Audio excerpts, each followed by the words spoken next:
Assalamualaikum warahmatullahi wabarakatuh. Alhamdulillah wassalatu wassalamu ala Rasulillah wa ala alihi wa sahbihi wa man tabi'ahu wa mawalah. Bapak-bapak, ibu-ibu, hadirin hadirat, alim ulama, cerdik pandai, tokoh masyarakat, yang besar tak dihimbau gelar, yang kecil tak disebut nama. Insyaallah kita semua hamba-hamba dimuliakan Allah Subhanahu wa taala. Amin ya rabbal alamin. Malam ini kita akan mengkaji biografi orang yang sudah membebaskan manusia min zulumatil jahli ila nuril ma'rifah, dari jahiliyah musyrik kepada cahaya tauhid, dari mulai sejak lahir sampailah meninggal dunia. Kita akan break sejenak saat salat isya insyaallah. Nabi Ibrahim punya anak bernama Ishak. Ishak punya anak bernama Yaqub. Yaqub punya anak bernama Yusuf. Yusuf punya saudara bernama Yahuza.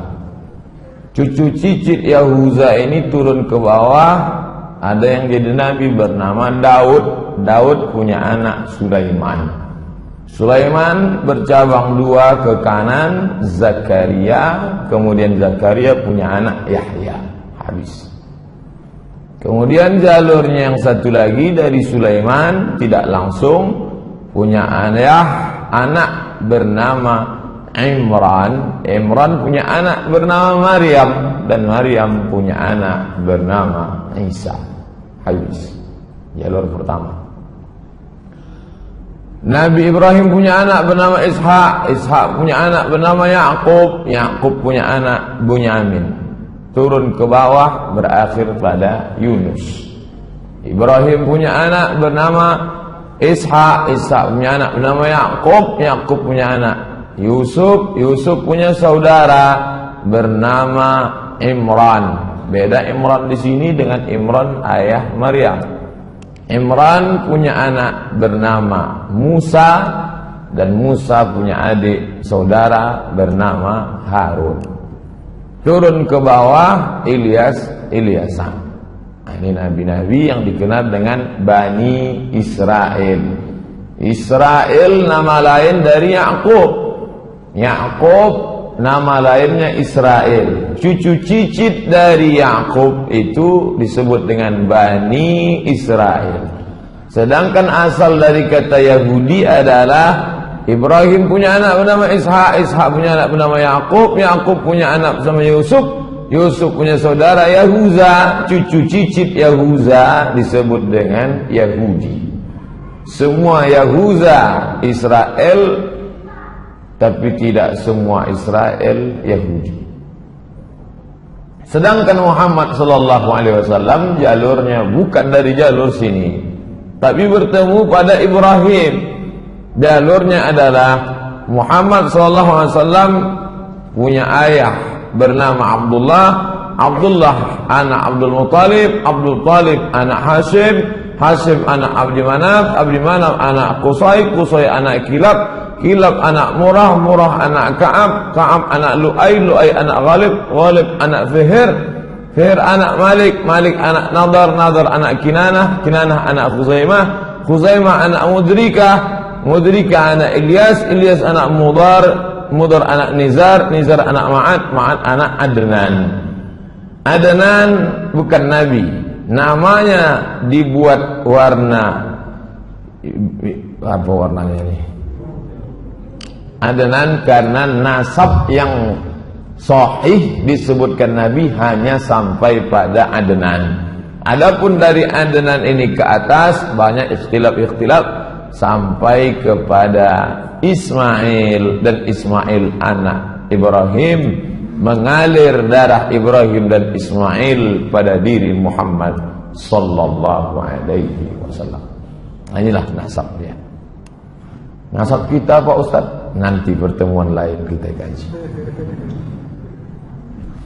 Pada subuh hari Isnin 12 Rabiul Awal, menurut riwayat yang masyhur, Kalau ada nanti ustadz lain ceramah 9 Rabiul Awal, itu dia pakai dari kitab Ar-Rahiq Al-Maktum. Banyak pendapat tentang ini, tapi yang masyhur 12 tahun pertama sejak peristiwa tentara bergajah, disebut dengan Amul Fil, tahun 571 kalau pakai kalender Romawi. Tahun 40 kekuasaan Kisra Anushirwan, raja Persia bernama Kisra. Maka menjelang subuh hari Senin itu lahirlah Nabi Muhammad sallallahu alaihi wasallam. Itu tidak ada ikhtilaf. Hadis riwayat Muslim. Kenapa engkau puasa hari Senin ya Rasulullah? Zaka yauma wulidtu. Hari Senin aku lahir. Tak ada ikhtilaf. Tanggalnya ya itu. Harinya tak ada ikhtilaf. Ketika dia lahir, terang benderang cahaya menerangi istana-istana di Rom. Tak tahu datang dari mana. Mereka heran. Dari mana ini terang? Begitu riwayat Ibnu Sa'ad, Ahmad bin Hanbal dan Darimi. Api abadi yang tak pernah mati di Persia padam. Beberapa bangunan gereja roboh, tak tahu apa sebab. Begitu menurut riwayat Imam At-Tabari dan Imam Al-Baihaqi. Abdul Muttalib sesudah lahir cucu kesayangan tadi dibawalah ke dalam Ka'bah, karena Abdul Muttalib pemegang kunci Ka'bah. Kemudian disembelihkan kambing, akikah. Oh, akikah sudah ada sebelum zaman Nabi Muhammad ya. Sudah ada. Zaman Nabi Muhammad dibersihkan dari yang kotor-kotor. Mereka darah kambing itu diusapkan ke kepala anak yang baru lahir. Kotor, najis. Tapi setelah Islam datang dibersihkan, karena akikah ini sudah ada dalam syariat Nabi Ibrahim alaihissalam. Diberinya nama, yang memberi nama itu adalah Abdul Muttalib. Diberinya cucunya itu bernama Muhammad. Nama itu belum pernah dipakai sebelumnya. Dia dikhitankan pada hari ke-7, karena khitan sudah ada pada syariat datuk moyangnya Ibrahim. Nabi-nabi setelah Ibrahim berkhitan.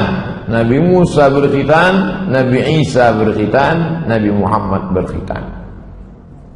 Nabi Isa berkhitan, Ustaz. Khitan. Siapa yang menghapuskan khitan dalam agama Nasrani?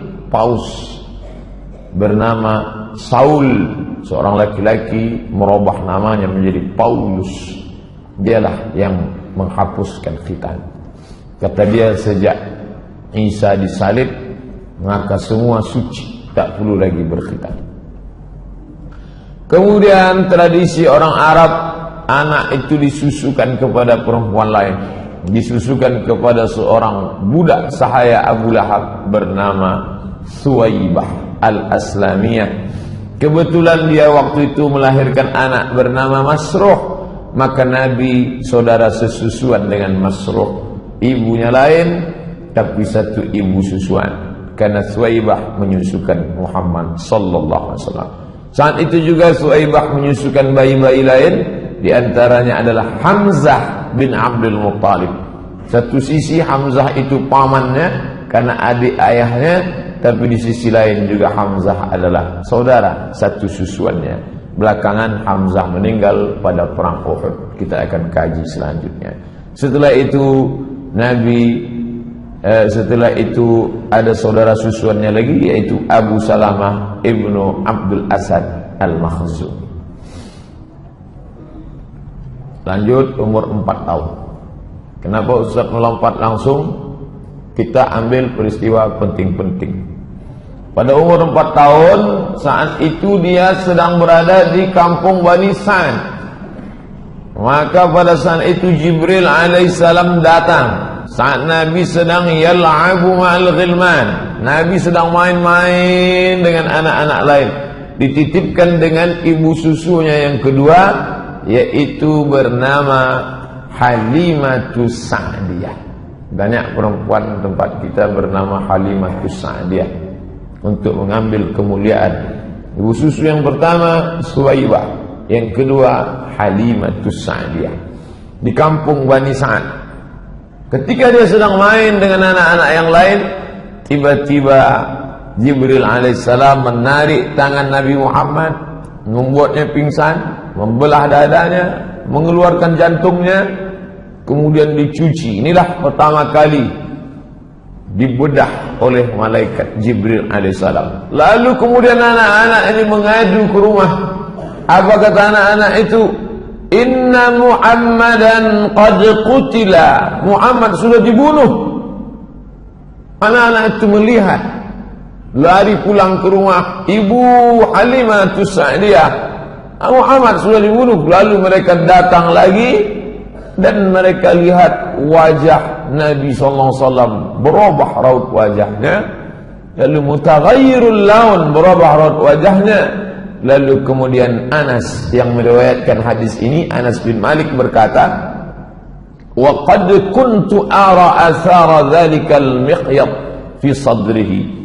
Mata kepalaku sendiri pernah melihat bekas terbelahnya dada Nabi itu fi sadrihi, di dada Nabi. Jadi bukan fiksi, bukan makna kiasan, tapi memang betul nyata. Anas bin Malik yang pernah menjadi pembantu Nabi selama 10 sinin. Khadimtun Nabiyya 10 sinin.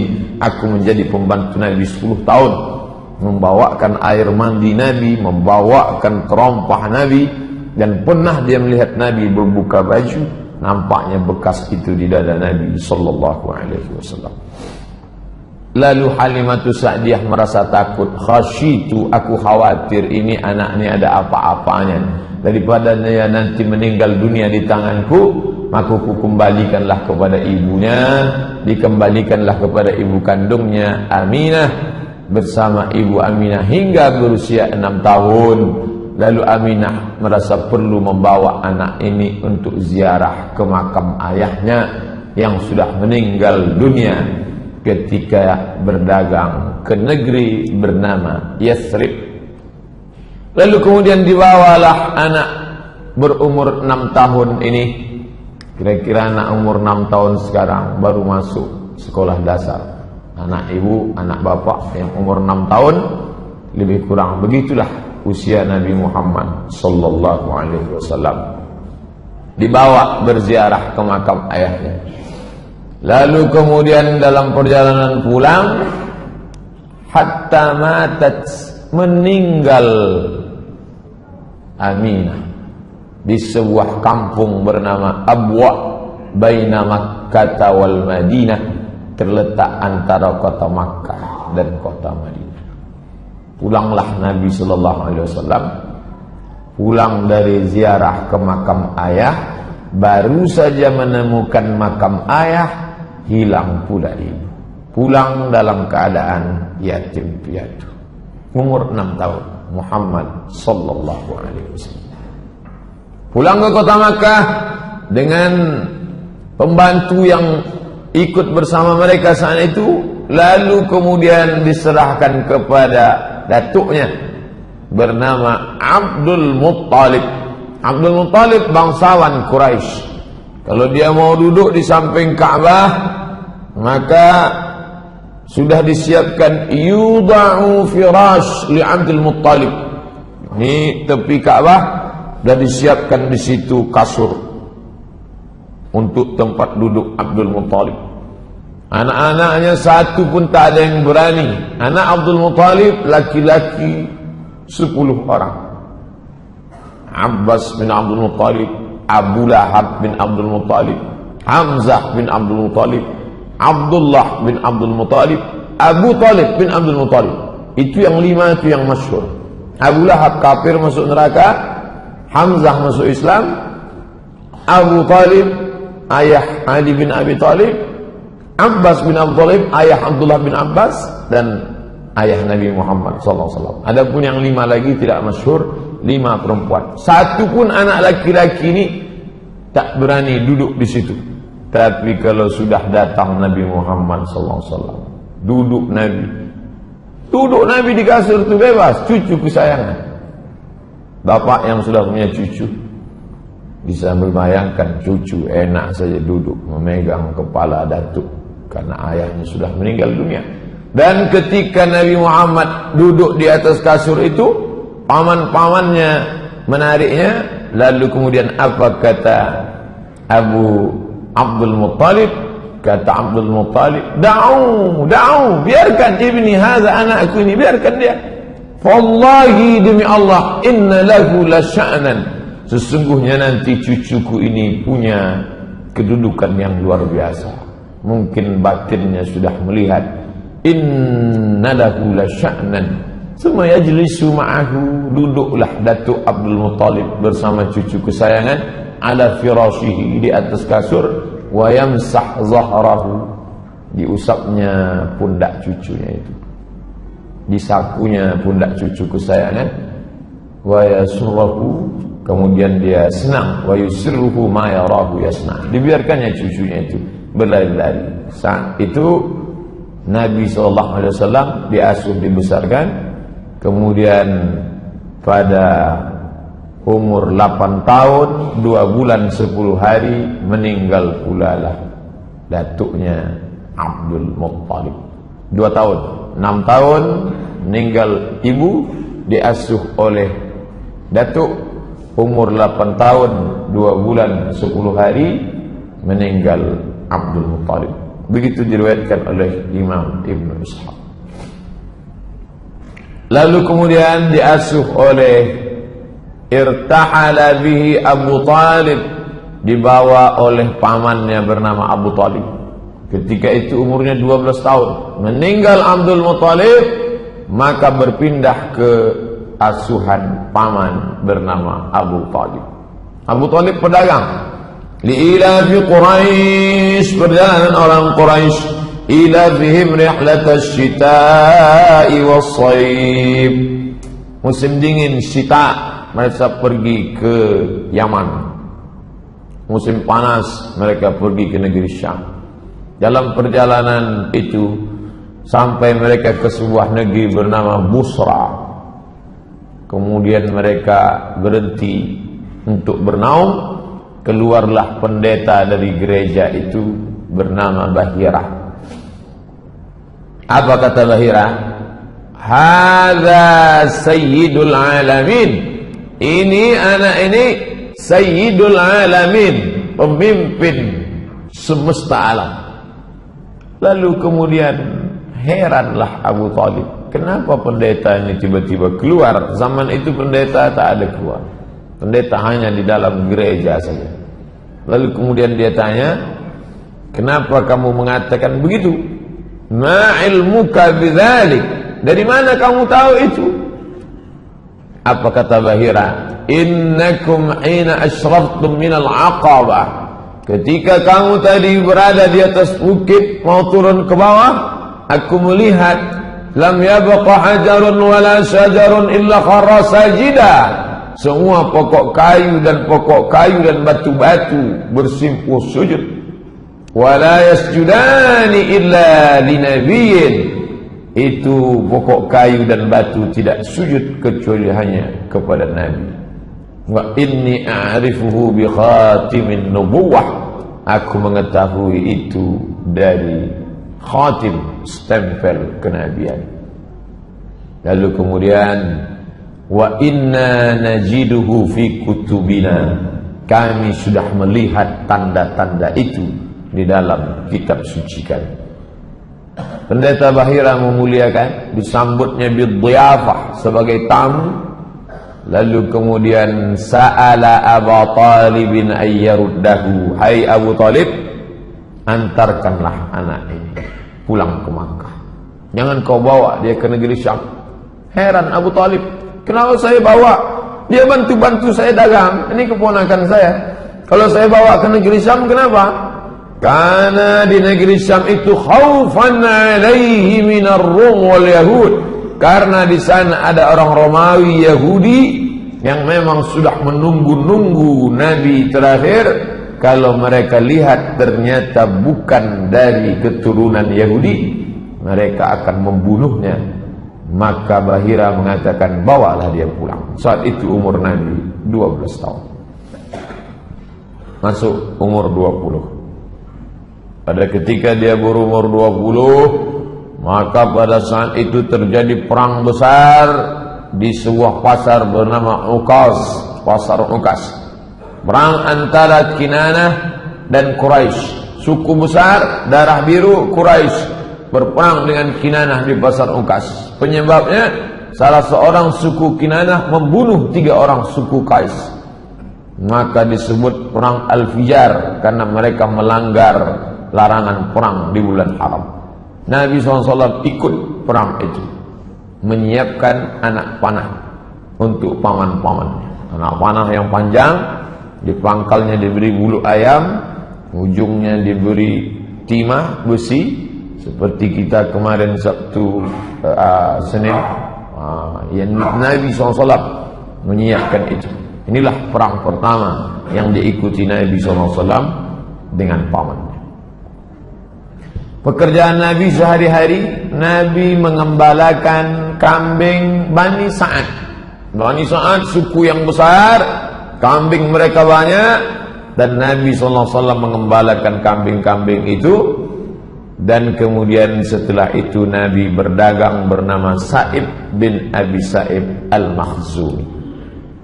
Nabi tidak punya barang dagangan.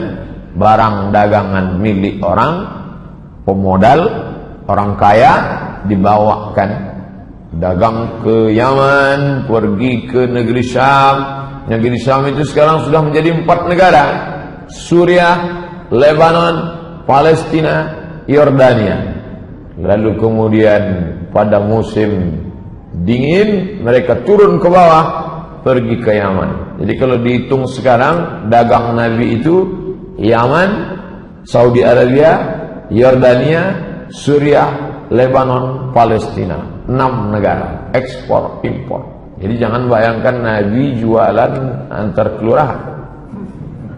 Nabi itu luar biasa, bersama As-Sa'ib bin Abi Sa'ib Al-Makhzumi. Umur 25 tahun. Di antara pemilik barang yang dibawakan Nabi barang-barangnya adalah seorang perempuan bernama Khadijah binti Khuwailid. Imra'atun, seorang perempuan, tajiratun, kaya, zata syarafin, mulia, wa malin, banyak harta. Banyak yang sudah meminang dia, tapi dia tak ada terima. Lalu kemudian setiap kali barang ini dibawa, laku keras. Maka dia heran, dia cari informasi, siapa yang membawa barang yang laku ini. Ternyata yang membawa itu ada seorang anak muda berusia 25 tahun bernama Muhammad sallallahu alaihi wasallam. Lalu kemudian Nabi sallallahu alaihi wasallam itu digambarkan sebagai anak muda yang menarik, mulia, cerdas, rasional, jujur, amanah. Jadi kalau ada anak muda sekarang begini sifatnya, inilah umat Muhammad SAW. Jadi kalau ada lesu, bawaannya mau mati aja, mandi malas, bangun jam 9 pagi, itu bukan umat Muhammad SAW. Banyak sudah anak-anak muda penguasa mau meminang Khadijah, tapi tidak terima. Memang dia sudah tua, tapi karena orang kaya, duitnya banyak, nampak muda. Macam sekarang lah, banyak nampak muda. Itulah. Lalu kemudian Khadijah menyampaikan pesannya kepada perempuan bernama Nafisah binti Munabbih. Nafisah, tolong kau sampaikan ke Muhammad, kalau dia mau, aku mau menikah dengan dia. Ini dalil perempuan kalau nampak laki-laki itu soleh, jangan sia-siakan, karena orang baik tak datang 2 kali. Nampak laki itu baik, bilanglah aku mau, tapi jangan lewat SMS. SMS nanti tunjukkannya ke orang lain, tengok.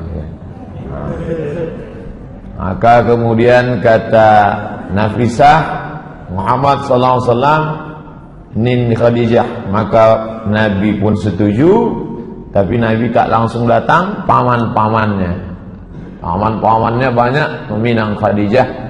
Pernikahan dihadiri oleh Bani Hashim. Muhammad anak Abdul Muttalib, anak Hashim. Seluruh cucu cicit Hashim datang, dan para pembesar Mudhar maharnya 20 ekor onta. Satu ekor onta paling murah 30 juta kali 20 sama dengan 600 juta. 600 juta itu 3 biji eras. Jadi jangan bayangkan Nabi Muhammad itu miskin, susah, melarat. Itu Nabi, bukan Muhammad yang saya kenal. Itu Muhammad yang dari Kulim, yang dari Panam. Muhammad sallallahu alaihi wasallam ngalam ini kita lihat bagaimana dia menikah. Ishruna bakarah, 20 ekor. Nabi Muhammad sallallahu alaihi wasallam monogami, satu istri bersama Khadijah. Anak-anaknya yang pertama Al-Qasim, maka dia dipanggil ya Abul Qasim, Abu Qasim, Bapak Qasim Muhammad. Yang kedua Zainab, Ruqayyah, Ummu Kulthum, Fatimah yang menikah dengan Sayyidina Ali. Setelah Fatimah lahir lagi anak laki-laki namanya Abdullah. Itu yang dipanggil dengan Thayyib dan Tahir. Semua meninggal ketika Nabi masih hidup kecuali Fatimah. 6 bulan sesudah Nabi meninggal barulah meninggal Fatimah. Umur tubuh 35 tahun. 10 tahun sesudah itu terjadi renovasi Ka'bah. Jadi renovasi Ka'bah, orang Arab ini hobi berkelahi. Berkelahilah mereka tentang siapa yang paling layak meletakkan Hajar Aswad. Konflik 4 hari dalam masalah meletakkan Hajar Aswad. Abu Umayyah Ibnul Mughirah Al-Makhzumi punya ide. Bagaimana idenya? Siapa yang pertama kali masuk masjid, maka dialah yang meletakkan Hajar Aswad. Kita tunggu. Jangan kelahi, calling down, tenang dulu. Besok pagi kita tengok siapa yang pertama kali masuk. Ya. Besok pagi ketika kepala suku sudah mengintai, yang datang pertama kali adalah Muhammad sallallahu alaihi wasallam. Tapi Nabi bijaksana luar biasa. Ketika mereka memanggil dia, umur 35 tahun, lebih tua lagi saya. Ustaz berapa? Lebih lah 35. Ketika Nabi SAW masuk, dipanggil mereka, Muhammad sini, kami sudah sepakat, siapa yang pertama kali masuk, kaulah meletakkan Hajar Aswad. Nabi bijaksana. Dimintanya kain panjang, diletakkan Hajar Aswad di tengah, diminta nih kepala-kepala suku, pegang ujung, pegang. Artinya dia melibatkan orang banyak, sehingga kepala-kepala suku itu tidak merasa diremehkan. Kalau kita lah yang mengalami ini mungkin, Ustaz Somad, Ustaz yang masang, aku yang masang ya. Kan pinggir. Tapi Nabi dari muda memang sudah bijaksana. Merangkul bukan memukul, mengajak bukan mengejek. Ayo, datuk-datuk, nenek mama sadonyo sama kita, ayo kita pasang. Kalian pegang ujung kain, biar aku pegang. Hilanglah perkelahian. Nabi sallallahu alaihi wasallam. Jadi fase kehidupannya lahir 40 tahun jadi rasul, 3 tahun pertama dakwah rahasia diam-diam, setelah itu hijrah, wafat. Ini yang akan kita kaji ini secara utuh. Kita sudah berjalan 35 menjelang 40. Azan Isya berbunyi, kita harus break, kita lanjutkan. Sampai jam berapa nih selesai Pak Ustaz? Ikuti aja lah. Umur 38 tahun, umur 39 tahun, umur 40 tahun. Ada apa? Setiap datang bulan Ramadan, Ramadan sudah ada Pak Ustaz, bulannya ada, puasanya belum. Muharram, Safar, Rabiul Awal, Rabiul Akhir, bulan itu sudah ada, tapi ibadah yang mengisinya belum ada. Nah, pada bulan Ramadan Nabi naik ke atas. Namanya Jabal Nur. Di atas ada Ghar Hira. Nabi naik ke Gua Hira pada waktu malam. Jangan bayangkan Nabi siang malam, siang tak bisa, panas luar biasa.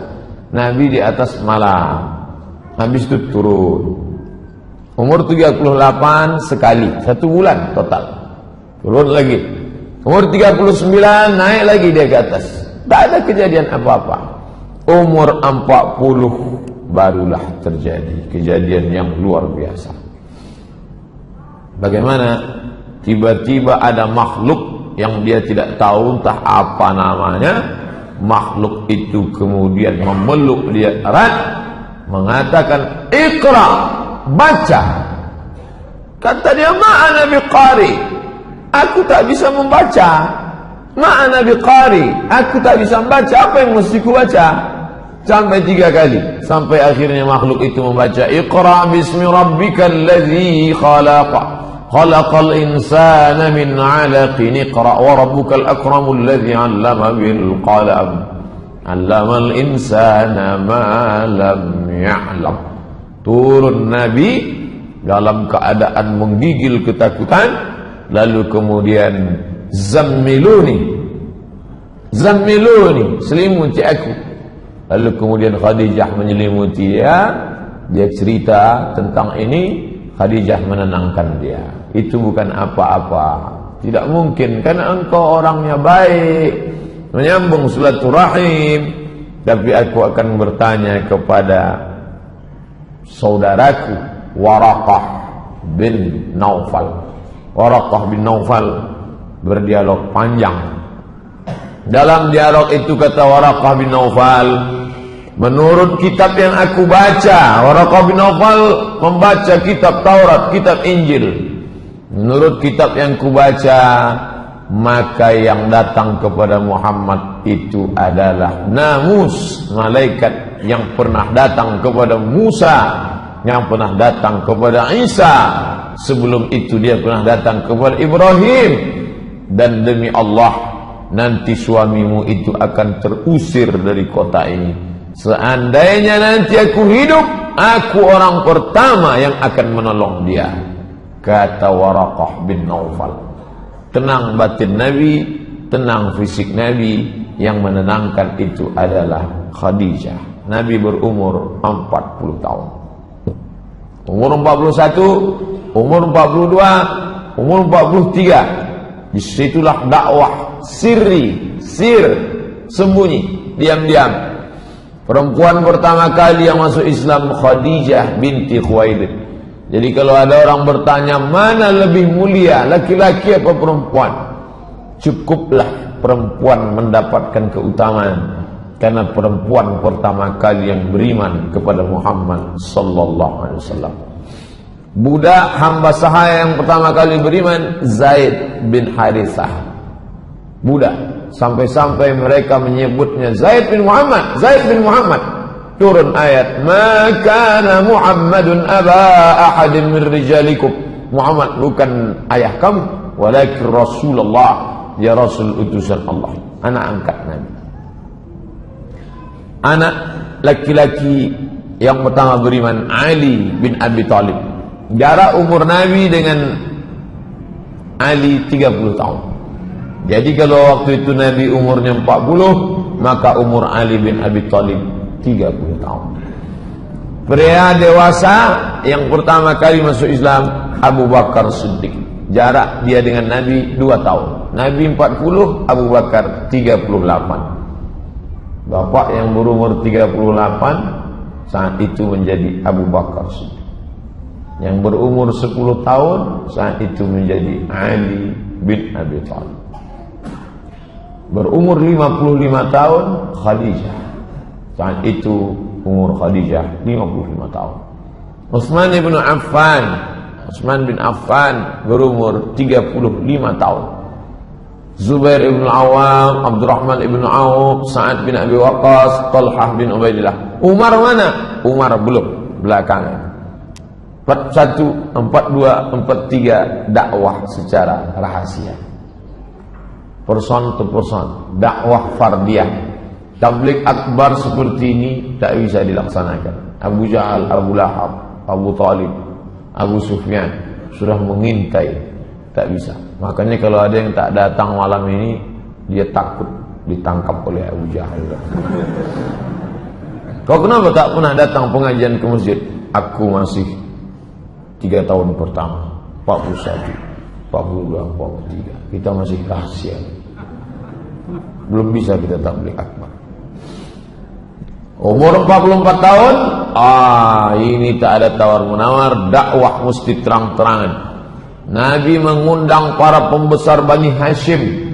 Muhammad anak Abdullah, Abdullah anak Abdul Muttalib, Abdul Muttalib anak Hashim, cucu cicit Hashim diundangnya semua, paman-paman dia.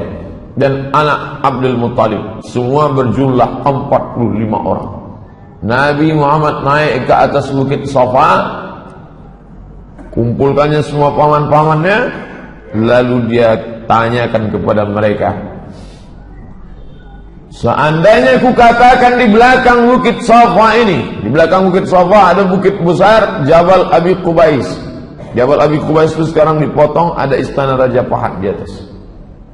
Seandainya ku katakan di belakang bukit besar ini ada pasukan yang akan menyerang kita, apakah kalian percaya? Kami percaya ya Muhammad. Sadaqnaka, kami percaya. Kenapa? Karena dari kecil pun kami sudah memanggil engkau Al-Amin. Tak pernah bohong, tak pernah tipu, tak pernah dusta. Seandainya ku katakan bahwa aku adalah Nabi dan aku sudah menerima wahyu dari Allah, apakah kalian percaya? Disitulah Abu Lahab marah. Tabban laka ya Muhammad, celakalah kau wahai Muhammad. Tabbat yada abi lahabin wa tabba ma aghna anhu maluhu wa ma kasaba sayasla naran dhata lahab wa imra'atuhu hammalatal hatab fi jidha hablum min masad. Jadi kalau begitu berapa tahun Abu Lahab itu sayang kepada Nabi Muhammad SAW? 44 tahun.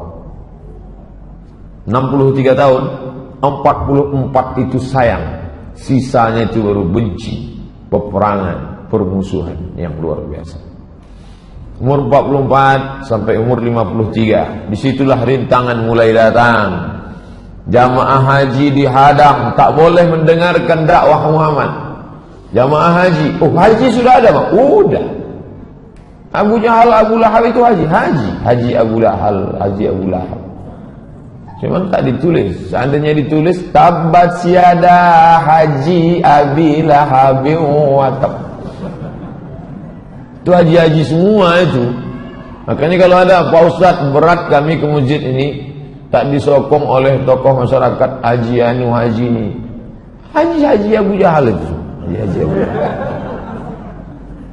Nabi SAW diejek, ditertawakan, dibunuh karakter Nabi dengan kata-kata apa? Sahir, tukang sihir, majnun, gila, kadzab, pembohong, asatirul awalin, dongeng nenek moyang. Pertama, tembak karakternya. Jangan bunuh orangnya, bunuh karakternya. Masyarakat dihadang untuk mendengarkan dakwah dengan isu-isu, dari muncul siksaan fisik. Ini keempat cara ini terjadi pada dai-dai sekarang. Orang tak boleh dengar pengajian, diembargo, karakter sifat dibunuh, isu tak mempan, baru fisik. Paman Utsman bin Affan digulung dengan tikar, tikarnya dari anyaman tepung, anyaman pohon korma, digulung, diikat, digantung, dihidupkan api di bawah. Kenapa tak langsung dibunuh saja? Kalau dibunuh selesai, siksa, teror.